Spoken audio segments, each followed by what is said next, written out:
ආයිබෝවන් හැමෝටම අද අපි කලින් වීඩියෝ එකෙන් බලපු ස්ටෑම්ප්ස් වර්ග පාවිච්චි කරන්නේ කොහොමද කියලා බලමු. අපි මුලින්ම පාවිච්චි කරන්න යන්නේ ක්ලිං ස්ටෑම්ප් එකක්. මේ තියෙන්නේ ඇක්‍රිලික් බ්ලොක් එකක් නැත්නම් ස්ටෑම්ප්ලින් බ්ලොක් එකක්. අපි ඒකේ ක්ලිං ස්ටෑම්ප් එක රබර් පැත්ත උඩට හිටින විදිහට මේ විදිහට අලව ගන්නවා. ඊට පස්සේ මුළු ස්ටෑම්ප් එක පුරාම හොඳට තීන්ත ගෑවෙන විදිහට ඉන්ක් පෑඩ් එකෙන් තට්ටු කරගෙන තීන්ත ගා ගන්නවා. ඊට පස්සේ අපිට ඉමේජ් එක ඕන කරන කඩදාසිය මත පිට තියලා හොඳට තද කරගන්න ඕනේ. හැබැයි තද කරගන්නකොට එහාට මෙහාට පද්දන්න එපා. එහෙම වුණොත් එහෙම අපේ ඉමේජ් එක බොඳ වෙන්න බලනවා. ඊළඟට අපි පාවිච්චි කළේ ක්ලියර් ස්ටෑම්ප් එකක්. මේකත් ක්ලිං ස්ටෑම්ප් එක වගේම තමයි. පැතලි පැත්ත බ්ලොක් එක උඩ හිටින විදිහට අලවලා කලින් විදිහටම ස්ටෑම්ප් කරගන්න තමයි තියෙන්නේ. ඉතින් අපි හිතමු අපිට තියෙන්නේ ස්ටෑම්ප් සෙට් එකයි ඉන්ක් පෑඩ් එකයි විතරයි කියලා. ස්ටෑම්පින් බ්ලොක් එකක් නැහැ. එහෙම වෙලාවට ගෙදර තියෙන මොකක් හරි කමන්නේ අපේ ස්ටෑම්ප් එක ඇලවෙන පැතලි මතු පිටක් අපිට පාවිච්චි කරන්න පුළුවන් ස්ටෑම්පින් බ්ලොක් එකක් වගේ. බලන්න කිසිම වෙනසක් නැතුව ස්ටෑම්පින් බ්ලොක් එකක් වගේම අපිට ස්ටෑම්ප් කරගන්න පුළුවන්. අපි මේ ස්ටෑම්ප් පාවිච්චි කරාට පස්සේ අනිවාර්යයෙන්ම මේ ස්ටෑම්ප් පිරිසිදු කරගන්න ඕනේ. සාමාන්‍ය ඉන්ක් පෑඩ් එකක් නම් පාවිච්චි කරන්නේ අපිට බේබි වයිප් එකකින් මේ ස්ටෑම්ප් එක පිරිසිදු කළාම ඇති. ඊළඟට මම මේ පෙන්නන්නේ ලේයරින් ස්ටෑම්ප් එකක් කොහොමද පාවිච්චි කරන්න කියලා. මම ඒකට මම හදාගත්ත ස්ටෑම්පින් ප්ලැට්ෆෝම් එකක් පාවිච්චි කරනවා. අපි ඉස්සරහට එන වීඩියෝ වල බලමු සරල ස්ටෑම්පින් ප්ලැට්ෆෝම් එකක් කොහොමද හදාගන්නේ කියලා. මේකට මම රතු වර්ණයේ වෙනස් තීන්ත පෑඩ් 3ක් පාවිච්චි කරනවා. සාමාන්‍යයෙන් ලේයරින් ස්ටෑම්ප් වල මුලින්ම පාවිච්චි කරන්නේ සම්පූර්ණ ඉමේජ් එක තියෙන ස්ටෑම්ප් එක. අපි ඒකට පාවිච්චි කරන්නේ ලාම වර්ණය. ඊළඟට එන්න තද පාට වල එන විදිහට තමයි අපි ස්ටෑම්ප් කරගන්නේ. මේ විදිහට ස්ටෑම්ප් කරගත්තාම අපිට අතින් පාට කළා වගේ ලස්සන ඉමේජ් එකක් හදාගන්න පුළුවන්. අපි මේකට ස්ටෑම්පින් ප්ලැට්ෆෝම් එකක් පාවිච්චි කරන්නේ එකපාරක් ස්ටෑම්ප් කරපු ඉමේජ් එක උඩටම ආයි පාරක් ස්ටෑම්ප් කරන්න ඕන වෙන නිසා. හැබැයි හොඳට පුරුදු වුණොත් අපිට ස්ටෑම්පින් බ්ලොක් එකකිනුත් මේ වැඩේ කරන්න පුළුවන්. එතකොට කලින් ස්ටෑම්ප් කරපු ලේයර් එකේ පෙති උඩටම ඊළඟ ලේයර් එකේ පෙති ටික වැටෙන විදිහට ස්ටෑම්පින් බ්ලොක් එක උඩින් බලලා හරියට ඒ පෙති උඩටම ස්ටෑම්ප් වෙන විදිහට ස්ටෑම්ප් කරගන්න ඕනේ.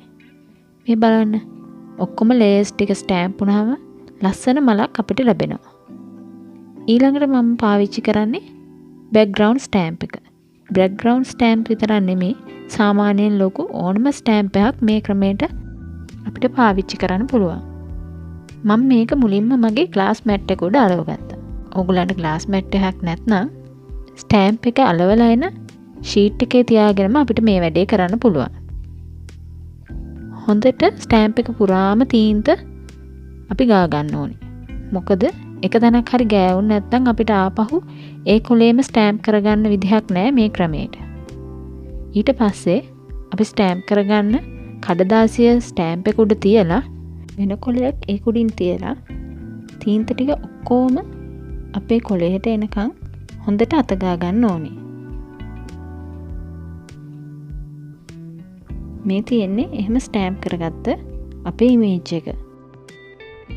ඕනම ලොකු ස්ටෑම්ප් එකක් මේ ක්‍රමයට අපිට ස්ටෑම්ප් කරගන්න පුළුවන්. අද පෙන්වන අන්තිම ස්ටෑම්ප් එක ඩිජිටල් ස්ටෑම්ප් එක. Word document එකකට ඩිජිටල් ස්ටෑම්ප් එක අරගෙන print out එකක් ගන්න විදිහ තමයි මේ පෙන්වන්නේ. මුලින්ම අපි කැමති ඩිජිටල් ඉමේජ් එක Word document එකට insert කරගන්නවා.